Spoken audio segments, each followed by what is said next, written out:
Pertua, terima kasih kerana memberikan izin kepada saya untuk ikut mengambil bahagian dalam perbahasan berkenaan dengan anggaran perbelanjaan.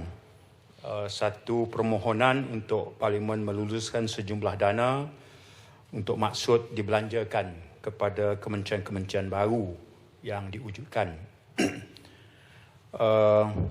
Datuk Yang di-Pertua, saya memilih untuk memula dengan menyambung daripada ucapan sebelum rehat tadi yang telah disampaikan oleh sahabat saya dari Padang Rengas yang berkisar kepada tajuk perpaduan. Saya dengan Padang Rengas ni lama, sahabat karib, sejak zaman pemuda UMNO Malaysia lagi. Bahkan saya pernah menjadi penulis ucapan beliau semasa beliau menjadi pemangku Ketua Pemuda UMNO satu ketika dulu. Dan berkisar tajuk perpaduan itu, antara lain beliau menyebut tentang uniknya Malaysia dengan latar belakang, dengan cabaran dan kelebihan yang ada dalam rupa masyarakat di negara kita. Saya ingin melihat dari perspektif perlembagaan. Ada beberapa perkara yang telah dipersetujui oleh kalangan yang membina dan melengkapkan perlembagaan persekutuan. Perlembagaan yang kita sedia maklum adalah merupakan satu kontrak sosial yang mengikat kita setiap warga. Antara elemen penting di sana ialah kita menerima sistem raja berperlembagaan. Kita juga menerima Islam sebagai agama persekutuan. Kita menerima wujudnya perkara 153 berkaitan kedudukan istimewa orang Melayu dan Bumiputera, dan kemudian kita juga menerima bahawa bahasa Melayu adalah bahasa rasmi dalam negara kita. Dan inilah perkara yang menjadi tonggak dalam konteks kita berpolitik. Parti Keadilan yang diwujudkan pada April 99, Datuk Yang di-Pertua, yang dahulunya pernah menjadi sebahagian daripada kami, sedar dan tahu perkara ini. Bila kita wujudkan parti, kita tahu parti pelbagai kaum ini tak boleh wujud sendiri, tak boleh menang sendiri, melainkan kena berkawan. Kerana itu kita mulakan dengan buat political coalition yang namanya Barisan Alternatif. Kita ambil bahagian pada tahun 99, diikuti tahun 2004. Kemudian Barisan Alternatif itu terhenti di situ. Kita buat pula Pakatan Rakyat pada tahun 2008 dan Pakatan Harapan pada September 2016. Pada setiap ikatan koalisi politik itu, kita adakan satu persefahaman yang diterima. Misalnya semasa dengan Barisan Alternatif, kita ada Keadilan, kita ada DAP, kita ada Parti Rakyat, dan kita ada PAS pada waktu itu. Pakatan Rakyat, kita ada Keadilan, kita ada DAP, kita ada PAS. Bila kita memeterai persefahaman itu, kita tahu pentingnya perpaduan. Dan kita tahu bahawa landscape politik Malaysia ini mesti sifatnya pelbagai kaum. Kerana itu, asas yang kita mulakan sebagai fundamental kepada persefahaman politik kita ialah perkara-perkara yang disepakati, yang telah dipersetujui dalam perlembagaan, kita jadikan asas kepada persefahaman kerjasama kita. Ya, sebab itu, baik semasa kita bersama PAS atau kita bersama Parti Rakyat, kita ikat dalam persefahaman ini. Semasa kita dalam Pakatan Rakyat, 19 Disember 2009, kita buat convention di Shah Alam. Kemudian kita meterai tanda tangan, ya, bagi pihak Keadilan, presidennya, dan bagi pihak PAS, Marang, bagi pihak DAP, Iskandar Puteri, menandatangani. Apa yang kita tanda tangan? Kita terima bahawa pakatan politik kita ini akan mempertahankan institusi raja, akan menerima Islam sebagai agama persekutuan, agama lain bebas dianuti, menerima perkara 153, sementara hak kaum lain tidak terabai, bahasa Melayu, bahasa rasmi, bahasa ibunda boleh dipelajari dan dituturkan. Jadi, itu juga yang mengikat. Sama juga bila kita wujudkan Pakatan Harapan pada 23 September 2016, asas yang sama. Kali ini kita menerima keanggotaan baru, iaitu Parti Bersatu. Ini sebagai persediaan kita untuk menawarkan kepada rakyat, kalau rakyat menerima tawaran kita untuk memilih kita sebagai kerajaan, ini adalah asas kerjasama kita. Jadi, lumrah ketika kita berkawan, kita akan datangkan hujah untuk menyokong alasan kenapa kita boleh berkawan. Ya, keadilan pernah bersama dengan PAS, keadilan kekal bersama DAP, keadilan pernah bersama Bersatu, keadilan pernah bersama Parti Rakyat. Asas kerjasama kita itu ialah mempertahankan kontrak sosial dan sama-sama menghormati perkara yang telah disepakati dalam perlembagaan. Dan Alhamdulillah, ada jatuh bangunnya. Banyak kali kita bertanding dan kita kalah. Ada sekali kita bertanding dan kita menang. Namun, ini adalah penglibatan kita dalam politik. Lebih-lebih lagi dalam konteks politik Malaysia, di mana dominasi satu kaum tak mampu kita impose atau diktate ke atas kaum yang lain dengan menolak semangat dalam perlembagaan. Ya, sebab itu, misalnya, kerana yang kita lalui ini, Datuk Speaker, adalah persoalan politik. Persoalan politik ini fiqahnya sangat luas. Ya, fiqah siasah ni sangat luas. Ya, kalau saya ambil contoh misalnya, pemikir Ibnu Taimiyah misalnya. Pada dia, keputusan politik tak boleh dikaitkan dengan, tak boleh dikait atau diikat dengan isu akidah. Perkara memilih ketua negara ini, dia berpendapat fiqah politik yang dia pegang tak boleh dijadikan sebagai asas perbeza akidah. Sebab itu bila ditanya satu pandangan dia, ada satu wilayah Islam yang asalnya pemerintahnya Islam. Nama wilayah itu Mardin, di utara Turki. Dulunya Islam memimpin, Islam mentadbir, majoriti rakyatnya Islam. Kemudian Tartar masuk dan menjajah.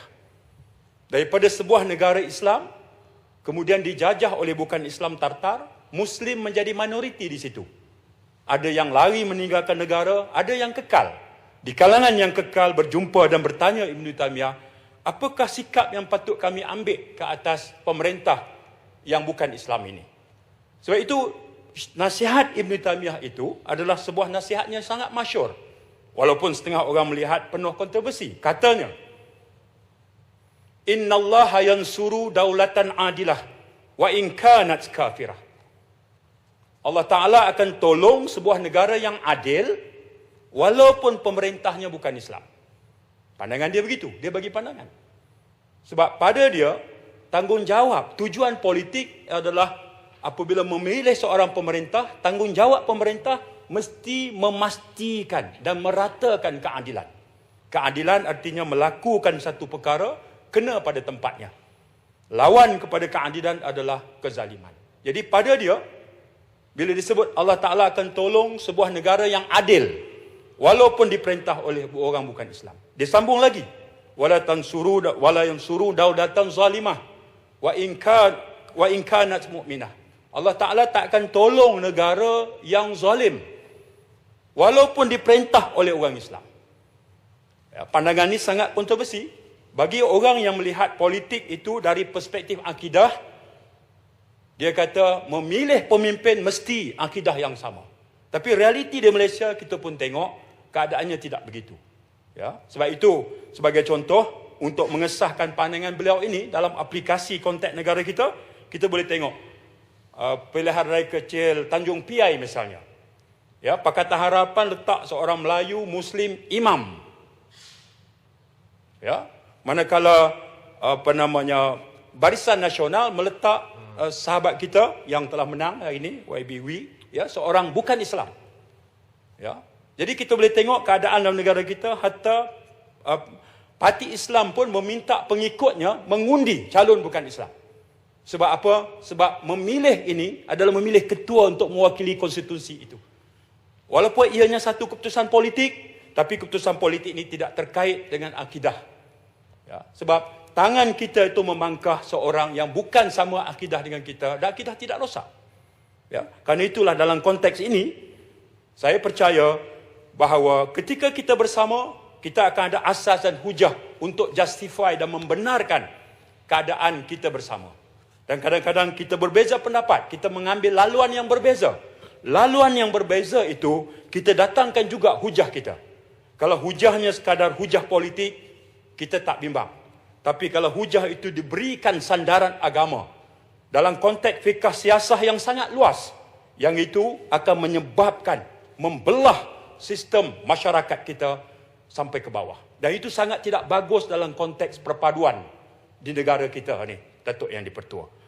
Karena itulah, ya, apabila sahabat saya dari Kota Raja tadi menyebut, kenapa sangat kami pertahankan keperluan untuk kembali mendapatkan mandat rakyat, mandat 5 tahun sekali melalui peti undi demokrasi, mandat yang parti yang menawarkan untuk dipilih oleh rakyat itu pula ada ikatan perjanjiannya. Dalam Islam kita diajar, bila sudah ada perjanjian, baik sesama Muslim atau kita dengan bukan Islam sekalipun, wajib kita jaga, wajib kita pertahankan.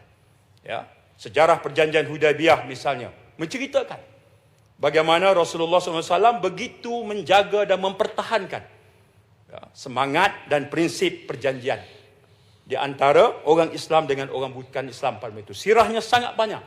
Dalam konteks negara kita juga. Ya, akhlak orang Islam terhadap orang bukan Islam. Sirahnya juga banyak. Sama ada sirah Nabi dan para sahabat. Ya. Jadi, dalam konteks inilah kita rasa negara Malaysia yang sifatnya majmuk, budaya, anutan agama, bahasa, kita hanya perlu melihat bahawa semangat yang nak kita bawa dalam asas perpaduan ini, lebih-lebih lagi dengan adanya kementerian baru, Kementerian Perpaduan. Perpaduan di kalangan rakyat ini, kalau dalam konteks agama kita kata bahawa kita sesama Muslim, saudara satu agama, saudara sama akidah. Saya dengan Datuk Yang di-Pertua, saudara satu agama. Saya dengan Kota Raja, saudara satu agama. Saya dengan Pulai, saudara satu agama. Saya dengan sahabat lama saya dari Tumpat, saudara satu agama. Adapun saya dengan Puncak Borneo, saya adalah saudara sesama insan. Ya. Saya dengan Tanjung Bagan, saya saudara sesama insan, sesama manusia. Ya. Yang ini yang Tuhan sebut dalam surah Al-Hujurat ayat 14 itu, li ta'arofu. Tuhan jadikan manusia itu berbangsa-bangsa, bersuku-suku, tujuannya saling kenal mengenal, saling mengenal, li ta'arofu. Ya, karena itu saya percaya bahawa kalau politik berpandukan kepada nilai seperti ini, datanglah musim pilihan raya bagaimanapun, kita takkan lebih lajak dari laju. Kerana hari ini kita bersahabat, besok kita bermusuh. Hari ini kita bermusuh, boleh jadi esok kita bersahabat. Tapi selama kita bersahabat atau bermusuh, kita tak bina alasan itu berasaskan kepada hujah agama yang terpilih, insya-Allah kita akan selamat. Ya. Sekarang itulah Datuk Yang di-Pertua, saya mengambil masa yang agak panjang untuk memberikan satu pandangan perspektif kami, Parti Pelbagai Kaum Keadilan ini, yang jumlah keanggotaannya setakat minggu lepas sudah pun mencecah 1,04,639 orang. 1,04,639 orang. Kalau hari itu Datuk Yang di-Pertua Batu Pahat tak keluar, dia akan jadi 640. Tambah satu. Tapi tak apa, ini pilihan. Pilihan dalam politik. Kita berbeza parti, tapi kita sama akidah. Itu penting.